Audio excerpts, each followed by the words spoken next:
Welcome to WorldXplain.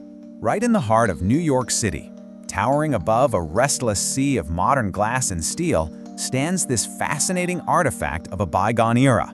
It's a 100-year-old machine that secretly prints $500 million every single year.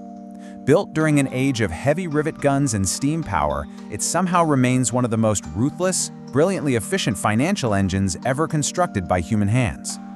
$500 million. That is the staggering modern-day annual revenue of the Empire State Building. But there's a profound mystery buried right in its foundation. How on earth does a century-old relic consistently out-earn the hyper-advanced mega-towers that surround it today? Well, to figure out how a structure from the 1930s is still dominating global real estate, we really have to unravel a masterclass in massive risk, ingenious engineering, and ultimately, desperate survival. Let's dive in. Chapter 1. The Race into the Sky. I want you to transport your mind back to the roaring 1920s. The global economy was absolutely exploding with unprecedented wealth. And thanks to the revolutionary advent of steel frame construction, the historical limits of physics were suddenly just shattered. Now, with strictly limited island space in Manhattan, there was really only one direction to build, right? Straight up. But here's the thing, this wasn't just some ego-driven quest to touch the clouds. By stacking rentable office space endlessly into the sky, these buildings basically became massive, self-sustaining economic monoliths. And absolutely no one grasped this earth-shattering potential better than two fiercely ambitious businessmen, John Raskob and Al Smith. Back in 1929, they announced their vision for the Empire State Building.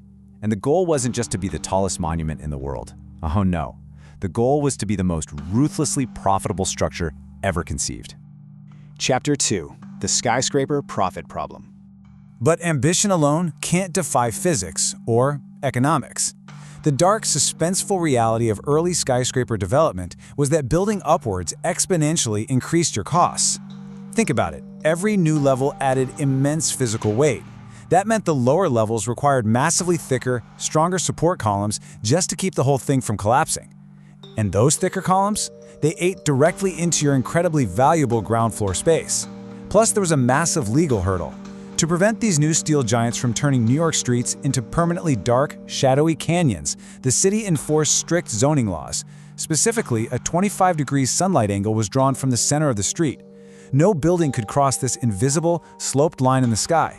It legally forced architects to use setbacks, which are basically step-like recessions in the building's outer walls. This specific zoning law forced almost all early skyscrapers into a very distinct pyramid-like shape. But from an architectural and business standpoint, the pyramid was a complete nightmare. You had this wide base packed with workers, paired with a progressively narrower top. That creates a severely uneven demand for elevators. Ground floors became these chaotic, suffocating bottlenecks of angry workers just trying to get to their desks in the morning. To fix it, a developer would have to add more elevator shafts, but doing that cannibalizes your rentable floor space and destroys your profit margins. So the impossible dream for developers, the absolute holy grail of architecture, was a straight, uninterrupted tower. Because you see, the pyramid design wasn't just a logistical trap, it was literally financial suicide. Back in the 1920s, the ideal office space was high up in the sky, bathed in pure sunlight and peacefully removed from the deafening smog-filled chaos of the streets below. Those premium executive suites at the top, they commanded a staggering $3 per square foot in yearly rent. But down in the dark, noisy lower levels, where the rumble of traffic actually shook the walls, you'd be lucky to get barely over $1. So the pyramid shape physically forced builders to maximize the cheap, undesirable bottom floors while sacrificing the highly lucrative premium real estate at the very top. Chapter 3. The Billion-Dollar Loophole. Raskob and Smith knew that to truly win the sky, they had to somehow build an uninterrupted tower. They had to flip the economics completely upside down. But they were boxed in by those strict New York City laws. So they faced the ultimate billion-dollar question. How exactly do you break the rules to build the tower you want without actually breaking the law? Well, their designers obsessively scoured the city's zoning codes, looking for absolutely anything they could use. And finally, they unearthed a hidden golden loophole. It was called the 25% rule. Buried deep in the legislation, a single caveat stated that if a building's footprint was drastically reduced to just 1/4 of the total plot area, that specific central tower was allowed to piece the 25-degree sunlight line and rise completely uninterrupted into the clouds. And their architectural strategy to exploit this was nothing short of a masterful heist. Instead of stepping the building back gradually to maximize bottom floor space, they radically sacrificed those cheaper floors. They forced extreme setbacks early, slashing the width of the building at the 5th, 20th, and 30th floors. Once they shrank the footprint down to that magical 25% mark, they were finally set free. The building skyrocketed straight up, totally uninterrupted, for over 40 floors. By centralizing all the elevators in the straight tower, they created a massive 28-foot ring of premium, window-facing executive office space around the entire perimeter. All in all, it yielded nearly 3 million square feet of perfectly optimized, highly profitable real estate. But here's the catch. To make a 25% tower profitable, your initial plot of land has to be absolutely gargantuan. So the developers took a terrifying $16 million gamble. And remember, that is a staggering fortune in the 1920s. They completely bypassed the traditional financial hub of Lower Manhattan and purchased the site of the old Waldorf Astoria Hotel up in Midtown. They demolished it, securing a tremendously rare plot measuring over 400 by 200 feet. It was the vast, sprawling foundation they entirely needed to make their loophole actually work. Chapter 4. Beating the impossible deadline. So with the perfect blueprint and the perfect plot of land secured, a terrifying new enemy emerged: time.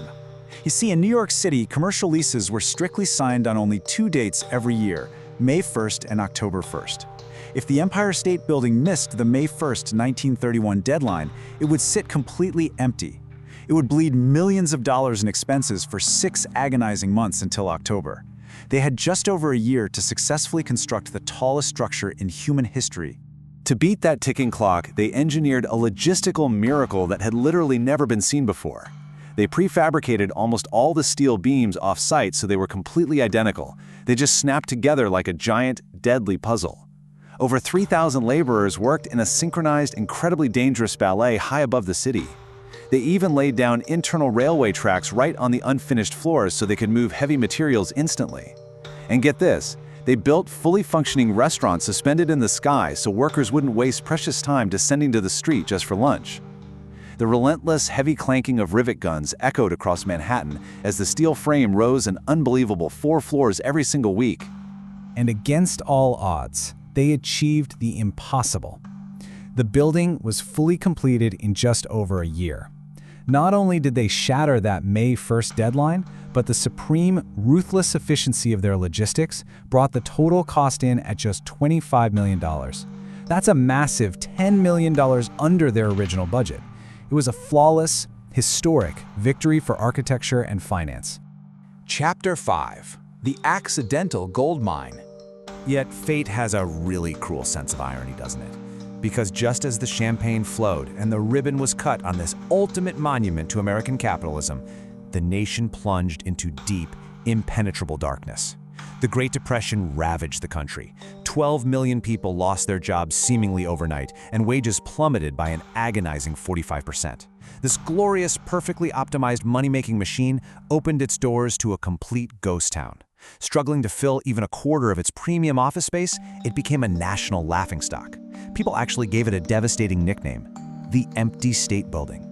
Faced with total bankruptcy, the owners had to desperately adapt to disaster. Now, high up on the 86th and 102nd floors were 2 viewing observatories. So in a massive pivot to tourism, they just opened them up to the public, charging just $1 for a ticket. And in a time of profound misery and economic ruin, those breathtaking views captivated a desperate public. People were looking for an escape, a way to literally touch the sky. They sold over 1 million tickets in their very first year. It single-handedly kept the colossal skyscraper financially afloat throughout the grim decade of the 1930s. But the building was actually hiding another, somewhat bizarre, secret weapon. At the very top of the tower sat this giant mast. Originally, it was designed as a high-altitude docking station for passenger zeppelins. The terrifying vision was that transatlantic airships would tether to the spire, and wealthy passengers would just step out onto a gangplank 1,000 feet above the concrete. Obviously, due to vicious, unpredictable high-altitude winds, the concept was incredibly dangerous and fundamentally flawed. It never worked. Yet this failure quietly laid the groundwork for a miraculous pivot. Because it turns out that empty, failed airship mast was the absolute perfect height for a massive, emerging technology: television. NBC quickly swooped in, leased the 85th floor, and hooked a massive 50,000-watt transmitter directly to the mast. It was a complete technological revolution. The signal was so powerful it reached over 100 miles away. Soon, The Empire State Building was broadcasting 9 different TV stations across 4 states, forming the literal backbone of American television. That single accidental adaptation brought in the equivalent of $7 million a year in today's money. Which brings us full circle to the present day. Because those developers took a huge gamble on that massive Midtown plot, which is now the undisputed heart of global commerce, and because they ruthlessly utilized that 25% rule, their premium office rentals today pull in $350 million a year. And those desperate $1 viewing platform tickets from the Great Depression, well, they now generate an incredible $130 million annually. And that failed, terrifying Zeppelin mass continues to rake in $30 million every single year from broadcasting antennas. Put it all together, and it forms a structure valued at over $2 billion. So as we stand back and look at this machine, it forces us to ask a really profound philosophical question. Is true engineering and business perfection born from the meticulous, ego-driven blueprints of the 1920s? Or does true greatness actually come from desperate, brilliant adaptation in the face of total economic disaster? Perhaps, to build an empire that lasts a century, you really must possess an equal measure of both. Whatever the answer is, there's absolutely no denying that the Empire State Building remains a masterful testament to human ingenuity, resilience, and vision. Thank you for watching World Explain. See you in the next video.